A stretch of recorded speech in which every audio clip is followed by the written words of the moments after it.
Bonjour à vous et bienvenue à notre programme de la palabre traditionnelle chez les Bantous. Aujourd'hui, nous constatons un désintérêt à la palabre traditionnelle. Qui est responsable? Pour en parler, nous recevons M. Ouwa. Bonjour M. Ouwa. Bonjour. Vous parlez quelle langue maternelle? Je parle Kota. Oué Mouya. Nobe. Merci. Aujourd'hui, nous avons fait ce constat du désintérêt au débat traditionnel. Qui est responsable? Êtes-vous d'accord avec ce constat? Je suis d'accord avec ce constat, le constat de désintérêt. Oui. Mais c'est un constat qui est quelque peu mitigé parce que les responsabilités sont partagées. Partagées pourquoi? Parce que à certaines époques, ça remonte, le débat traditionnel avait des mécanismes qu'on a pu mettre en place. C'est-à-dire ces mécanismes dans les villages, on trouvait des corps de garde, Oui. des hangars appropriés, qu'on parlait du débat traditionnel. Alors, dans ces corps de garde, les femmes qui étaient dans leur cuisine Oui. alimentaient ces corps de garde pour faire en sorte que les gens qui parlent, les hommes qui étaient censés parler du débat traditionnel, se nourrissent également. Et c'est ce qui faisait en sorte que les enfants, les petits-enfants, avaient un intérêt, s'intéressaient à la chose du débat traditionnel. À rester proche À rester des proche personnes âgées. des personnes âgées. Et c'est là qu'on essaie de déceler les gens qui s'intéressaient parmi ces enfants-là. Voilà, que des futurs orateurs Des futurs qu'on orateurs. devait former. Monsieur Ouwa, vous êtes d'accord avec nous quand même qu'il faut assurer la relève. Même s'il y a des intérêts, hein, la palabre traditionnelle doit être vulgarisée, hein, et valorisée. Maintenant, vous êtes orateur de grande expérience. Que faites-vous personnellement, malgré le manque de cet environnement, pour aider vos proches à être les futurs orateurs? Alors, pour aider nos proches, Vos enfants, vos neveux, vos amis. orateurs, alors dans ces proches-là, nous avons, dans un premier temps, les enfants. Mhm.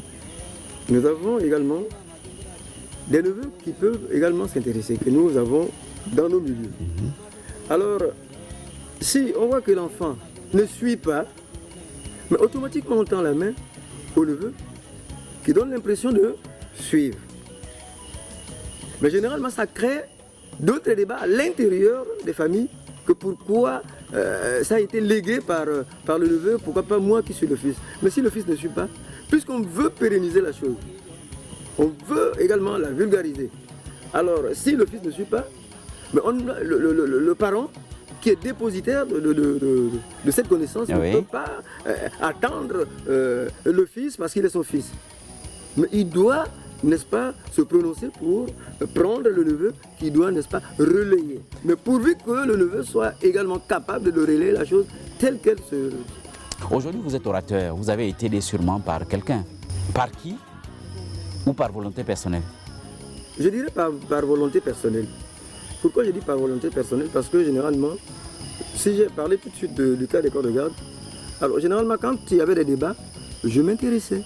J'allais vers ceux-là qui officiaient ce débat et auquel mon père était au centre même du débat.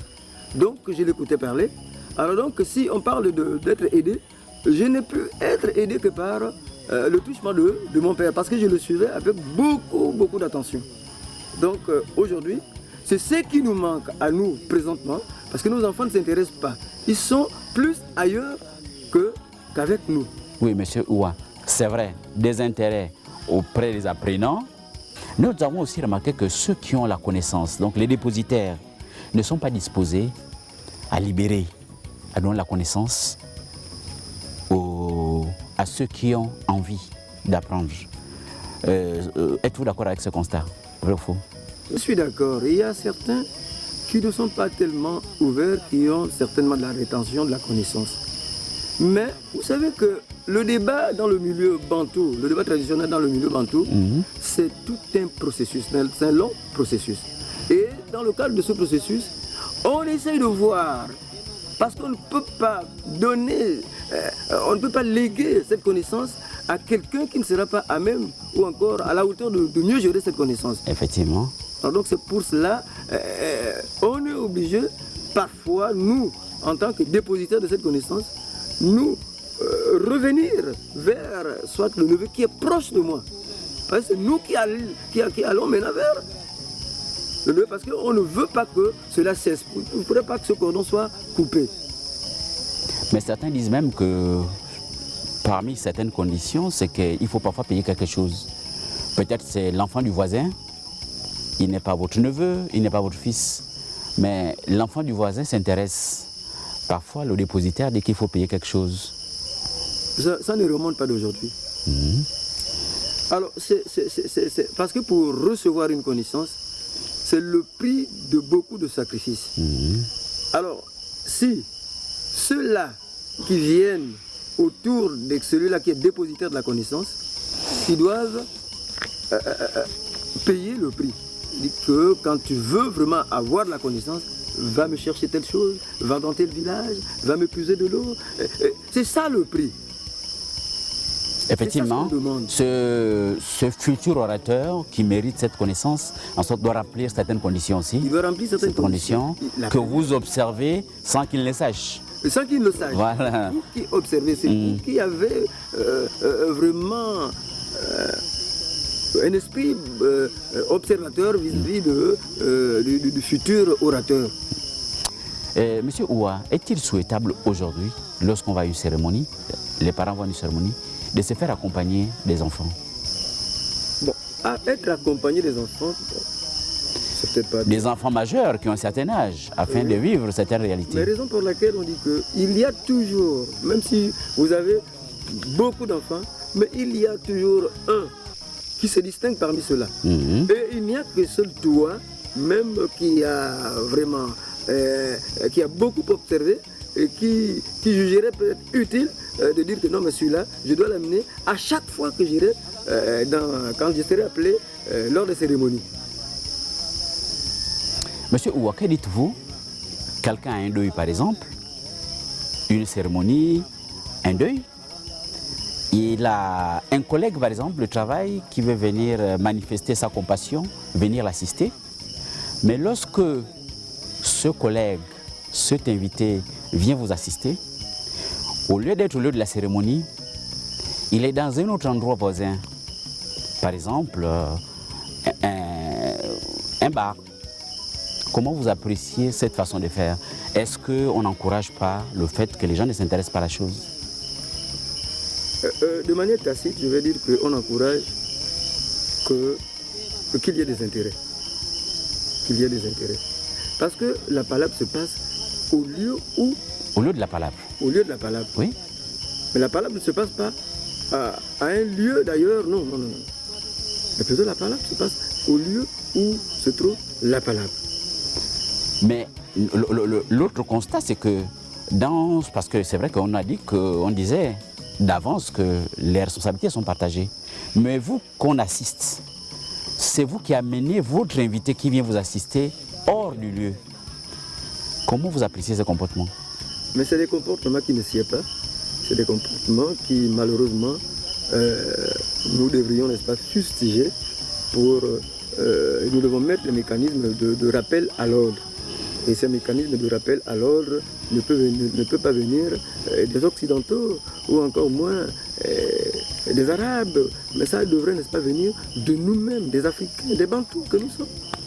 Et parfois, nous constatons même que, indépendamment d'aller s'asseoir quelque part dans un débit de boisson, en sorte, c'est le moment de la palabre, mais il y a d'autres réunions parallèles.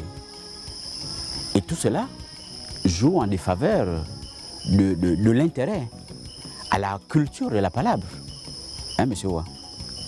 En principe, dans ce cadre, la déportation des petites réunions quelque part... Parallèle.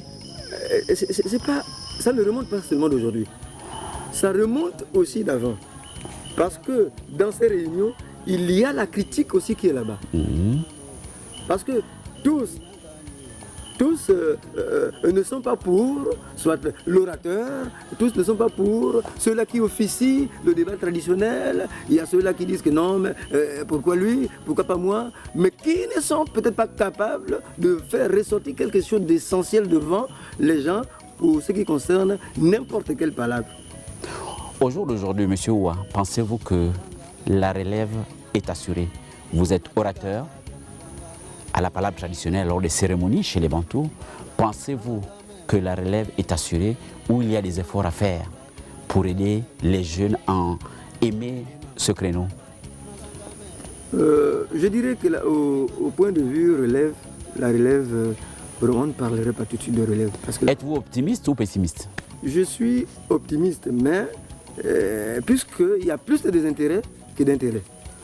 Alors donc, je suis optimiste parce que c'est nous qui devrions, n'est-ce pas, faire en sorte que, qu'il y ait attachement, qu'il y ait, que les jeunes s'intéressent à cela. Aujourd'hui, nous voyons des jeunes filles qui savent préparer, qui savent porter le panier, qui savent sarcler, qui font des travaux ménagers correctement. Ce sont les efforts des parents. Parlant des jeunes garçons, on voit des jeunes garçons qui savent faire les pièges, faire le vin des palmes. Ce sont les efforts des parents. Mais pourquoi la tendance de constater que les parents aujourd'hui, sur l'aspect de la culture de la palabre, les parents ne sont pas consciencieux? Je voudrais rebondir sur ce cas de figure. Et les jeunes dames qui savent préparer, voilà. Les hommes qui font de la chasse, qui font les pièges. Les pièges, c'est bien beau. Mais ça peut être aussi l'objet d'une observation des uns et des autres. Mais prenons le cas de celle qui a perdu sa mère ou celui qui aurait perdu son père. Mais elle a su préparer comment? Ou il a su faire la chasse ou faire les pièges comment? Non, ça va. Alors, ça demande aussi une observation. Et dans cette observation, ça demande un attachement. Donc, il faudrait que les jeunes s'y mettent également. Parce que si un jeune s'accroche à un vieux qui est dépositaire d'une connaissance et qu'il soit soumis au respect et à l'obéissance, mais comment le vieux là ne peut pas, n'est-ce pas, lui partager cette connaissance? Il pourra bénéficier de cette bénédiction. Bénéficier non pas seulement de la connaissance, mais de beaucoup d'autres choses. Exactement. Monsieur Ouah, parlant du désintérêt au débat traditionnel, le manque de maîtrise des langues maternelles, pensez-vous qu'elle peut être une cause? Parce que quand on parle de désintérêt à la palabre, c'est parce que, bien évidemment, les enfants ne s'intéressent plus à la langue maternelle, ne maîtrisent pas la langue maternelle. Parce que si tu ne maîtrises pas la langue maternelle, mais comment tu vas t'intéresser au débat traditionnel? Monsieur Ouah, là encore, les enfants vous diront ce sont les parents sur la langue. On sait que la langue, effectivement, ça crée une démotivation. Mais seulement, est-ce qu'il est trop facile d'accuser les enfants qui ne s'intéressent pas ou bien c'est toujours la responsabilité des parents sur la langue maternelle? Je reviendrai encore pour dire que les responsabilités sont partagées sur la maîtrise de la langue. Sur la maîtrise de la langue. Les parents à la maison. Parents qui ont un minimum de connaissances se sont écartés même de la langue maternelle.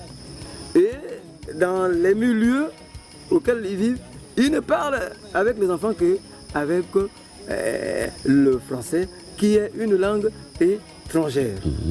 Alors, face à ce constat, les enfants, je pourrais prendre le cas qui est le mien. Un jour, j'ai cette blague avec mon fils que mais non, mais toi, tu ne fais même pas ressortir, ne serait-ce qu'un seul mot quota, mais à quoi tu t'entends pour faire des recherches, machin, tout ça. Mais il m'a dit, mais papa, c'est vous qui êtes responsable parce que généralement, vous me parlez souvent en français. Alors, donc, c'est vous qui êtes responsable. Et j'ai compris que j'avais une part de responsabilité sur ce manquement. Ce manquement-là. Ouais. C'est courageux de reconnaître, monsieur Ouya. Félicitations de reconnaître ce manquement. Il faut à des moments reconnaître les torts qui sont les nôtres. Il ne faut pas seulement dire que non, les enfants, mais nous devions reconnaître que nous avons également une part de responsabilité. Et à ce jour, en tant qu'orateur, dépositaire de la connaissance chez les Bantous, la palabre traditionnelle, Comment valoriser et vulgariser la culture de la palabre? Pour vulgariser. Et valoriser.